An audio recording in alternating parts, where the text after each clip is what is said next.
right, we are moving on to our next story about Vivek Ramaswamy and Mehdi Hasan. Yikes. Talk about attack mode, Batman. So Vivek Ramaswamy appeared on Mehdi Hasan's show. He's been doing a lot of interviews. I'd say like the past 3 months, he's been kind of everywhere.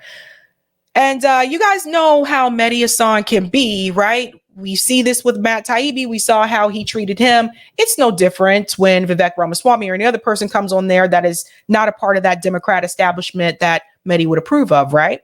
So Vivek Ramaswamy goes onto this show to do this interview with Mehdi Hasan.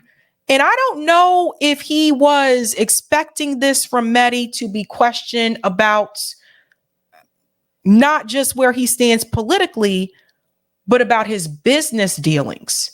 So this was a little bit different. Most people that have interviewed Vivek are talking to him about his policies or where he stands politically. This one, however, Mehdi decided to ask him about the business dealings that he had in the past. And the question I come with to you, is Mehdi correct? Hold on to that. We'll go ahead and dive in here. Let's get started. So you talk about your business background. Let's talk about that. You made your name and made a lot of your early big money from pushing an Alzheimer's drug that had already failed 4 clinical trials when you bought it. You then talked it up on CNBC, in Forbes, on the cover. Your company's subsidiary shot up by billions in value when it went public in 2015. But then the drug failed its phase 3 trial on your watch. The company lost 75% of its value in a single day. Ordinary investors like the California State Teachers Pension Fund lost hundreds of thousands of dollars. But you cashed out beforehand via your parent company to the tune of, I believe, over $37 million. Your critics say it's a classic. Let's go back here just in case people didn't see that. I like to pause sometimes with these articles. So it says how Vivek Ramaswamy made the fortune fueling his presidential run. And then there's another piece here that says Exavant bought for $5 million upfront an Alzheimer's drug that GlaxoSmithKline had given up on after 4 failed clinical trials. And then there's this piece here. I thought there was another one right here.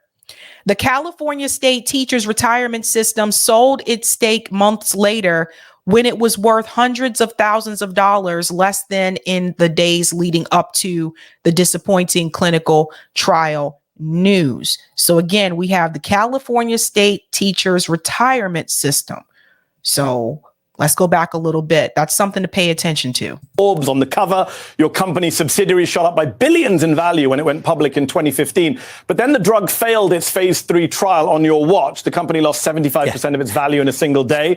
Ordinary investors like the California State Teachers Pension Fund lost hundreds of thousands of dollars. But you cashed out beforehand via your parent company to the tune of, I believe, over $37 million. Your critics say it's a classic pump and dump scheme. What do you say to them? Yeah, Mehdi, that's the standard opposition research during politics reading line. Anybody in the biotech industry knows this story very well. 99 point. But most of us aren't in the biotech industry. That's a big part of the problem, Vivek. So you are going to be asked to explain this because, again, most of us are not in the biotech industry. So there's that. Classic pump and dump scheme. What do you say to them? Yeah, Mehdi, that's the standard opposition research during politics reading line. Anybody in the biotech industry knows this story very well. 99.7% of Alzheimer's drugs have failed. That's thousands of drugs. Mine was one of them. But the company I founded, Roivant, developed a range of medicines. And the way I made my money was not through the failure of that Alzheimer's drug. This is one of the pieces of misinformation from opposition research. I could have sold shares in that subsidiary Alzheimer's company, but didn't. So the person who was hurt by that was me. Hold on. But you say this a lot, but you did sell shares in Roivant and you made $37 million. And Mehdi, $37 million. Mehdi, I think you owe it to your audience. Mehdi, let's just be clear here. He did get paid. He got a big payday. But I think the argument here should not be so much of how he got the pay or whatever, like whether or not he got this or got that. But I think the focus should have been And if I was in Mehdi's position and I was conducting this interview, I would say you were in bed with Big Pharma. That should be the focus. Yeah, he had the pump and dump. That's part of it. But the overall general theme is that he was in bed with Big Pharma. Made a lot of money. Let's go on. I think you owe it to your audience to be accurate. That is shares in a different company, not Accusation. And those shares that I sold are worth, and those shares are worth dramatically more today. So I would have made more money had I held on to those shares. So don't. But you still made money.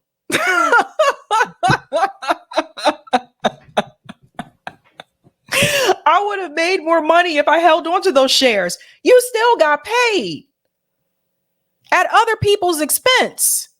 You still got paid. You know, I knew this was going to come up eventually. A couple of you sent me emails about his business dealings, about the pump and dump scheme. And I knew eventually somebody was going to bring this up.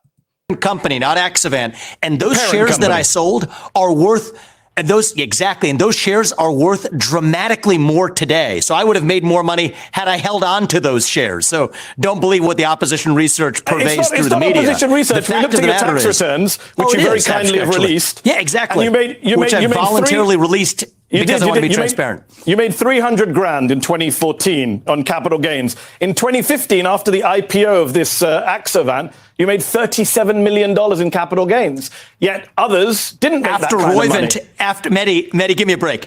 After Roivant, the multi-billion-dollar business that developed 40-plus medicines, yes, I sold shares in that business, if I may actually allow you to know how I made my money, developed 5 FDA-approved therapies that are now FDA-approved today. After you sold one the of them is a life-saving therapy FDA in kids. When you were CEO, Another one, were they were FDA. Actually, over the time that I developed them, we took them all the way through phase 3, and then we did a $3 billion deal that actually they were approved a year and a half later after you sold the company. Yeah, so Mehdi, I'm not going to fault you for not knowing the first thing about biotech because that's not your job. But getting through phase 3 is the final stage of clinical testing before you hand in the application. Yes, my company did a $3 billion deal that actually did make money for those shareholders. And so, yes, I have built Roivant's a publicly traded company, nearly $10 billion public company today that I built as the sole founder from scratch as one of several companies that.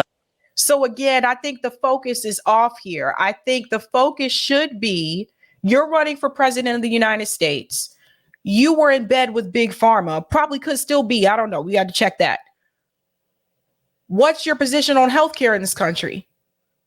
Because he doesn't agree with a universal healthcare system. How would you handle the healthcare situation in this country, which still needs to be dealt with, by the way? Where do you stand on that? And this is how you take what he's done in reference to his business dealings and you apply that to his policy position. Because I haven't heard them talk about this yet. Because I covered the GOP primary debate and they didn't mention anything about healthcare. In fact, they didn't mention much about domestic issues at all. So that's the next question I'm looking to hear about when it comes to healthcare and looking to see how would he answer that question. What's his plan for healthcare in this country? It's not on his website. Just FYI. Let's continue.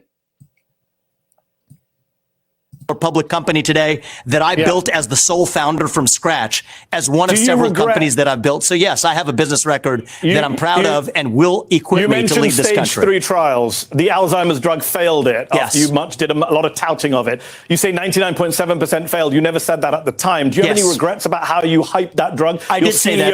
CEO of Roivant said this week that you hyped the drug. Do you regret hyping it? We did not hype the drug. To the contrary, actually, one of the things that I've. Now, this is where Mehdi messes up. See, Mehdi did this to Matt Taibbi as well, where he will say something, say you did something, and he'll say it so confidently to the point where, damn, it makes you think, oh, shit, well, maybe I did do that, or maybe I did say that, right? However, this time it didn't work. Let's go back to this. I'm going to show you how they actually end up correcting Mehdi Hasan. And again, this is another example where after a Mehdi Hasan interview, he has been corrected on certain positions and it makes him appear to be less credible. I don't think he's credible anyway because he's on MSNBC. But for the people who do consider mainstream media to be credible, he's been proven wrong multiple times after interviews. So let's go back just a little teeny bit and focus on this part here because this is going to be debunked. The drug, do you regret hyping it? We did not hype the drug. To the contrary, actually, one of the things that I found this week. Well, I can't speak for what is or isn't. I haven't read any article that you're quoting, so I don't exactly know what you're referring to. See, this is where right here, he said that's what the CEO told us this week, that you hyped it, that you guys hyped the drug. Now, this is what Mehdi Hasan likes to do. He likes to catch you off guard with something he thinks that you're probably not going to be paying attention to, or you may not be prepared to discuss. He did this with Matt Taibbi, right? He said, oh, there was an error there. You said this in this tweet, and it's actually this. You said sis, it's actually sis, like that kind of thing, right? So he's doing this right now to Vivek, and Vivek is like, well, I don't know, I may have to look at that. This is what Mehdi Hasan likes to do. This is how he gets people off their game. Now, what usually will happen is after the interview, the person that he was debating will come back with more information and say, you were lying. But Mehdi Hasan catches them off guard during the interview when they don't have that evidence in hand to prove that he's not telling the truth. Mehdi Hasan is notorious for doing this. So you'll see here, Vivek says, see, watch how he catches them off guard. Stage 3 trials. The Alzheimer's drug failed it. Yes. After you did a lot of touting of it. You say 99.7% failed. You never said that at the time. Do you have any regrets about how you hyped that drug? I did say that. CEO of Roivant said this week that you hyped the drug. Do you regret hyping it? We did not hype the drug. To the contrary, actually, one of the things CEO of Roivant. Now, Vivek is actually correct here. They did not hype it, right? I'm going to show you that proof in just a second. He's actually correct there. But watch Mehdi make him doubt himself. One of the things that I found this week. Well, I can't speak for what is or isn't. I haven't read any article that you're quoting, so I don't exactly know what you're referring to. The fact of the matter is, though, I have been transparent at every step of the way. Everyone who is in the biotech industry knows that Alzheimer's disease is the graveyard for medicines. But I still think it's an important area of need. Okay, so who's telling the truth here in reference to this particular situation? So after this interview, Vivek did come up with more information. This shows you the game the media plays. Shameful. So again, we go to this CEO piece of Roivant here. said this week that you hyped the drug. Do you regret hyping it? We did not hype the drug. To the contrary, actually, one of the things that I found this week. Well, I can't speak for what is or isn't. I haven't read any article that you're quoting, so I don't exactly know what you're referring to. The fact of the matter is, though, I have been transparent at every step of the way. Everyone who is in the biotech industry knows that Alzheimer's disease is the graveyard for medicines. But I still think it's an important area of need. And I'll say this, Mehdi, is, you know what? If I serve for 2 terms, I'm still going to be in my 40s when I leave the White House. It is a personal passion of mine to come back and see if Alzheimer's disease hasn't been cured. I do want to play a role in still delivering treatments and cures for that disease. CEO of Roivant said this week that you hyped. Okay, so this question about him hyping up the drug. Let's see if it's true what Mehdi said, that the CEO said that. Let's go to this piece here from Financial Times. So this is Jolene, who joined Roivant in 2017, said criticism of Accusations IPO and Ramaswamy had been sensationalized by the media. It's much less fun to talk about Vivek as a thoughtful entrepreneur who built a business and had some wins and some losses. And ultimately, that business has graduated from his involvement than it is to talk about him as a music man, huckster who oversold something, he said. But you know, the honest truth is he was an honest biotech entrepreneur who had some wins and losses. Jolene defended Rovian's handling of the X-Event IPO. Listen to this piece. So, was it hyped? Probably, but I'll be very upset if you just quote that one sentence out of context. Was it hyped more or differently than any other biotech IPO of that era or since? I think probably not, he said. So there's that. This is why people, and again, like I said, he likes to catch people off guard during these interviews with something that he thinks he knows for sure they're probably not going to have this information with them. So he pretty much knew Vivek probably wouldn't have read that article from the Financial Times. But the article there, you see what he did? He picked apart and said, the CEO said that you hyped it. But it says clearly in this article, if you're reading the statement from them, it says, so was it hype? Probably, but I'll be very upset if you just quote that one sentence out of context, which is exactly what Mehdi Hasan did.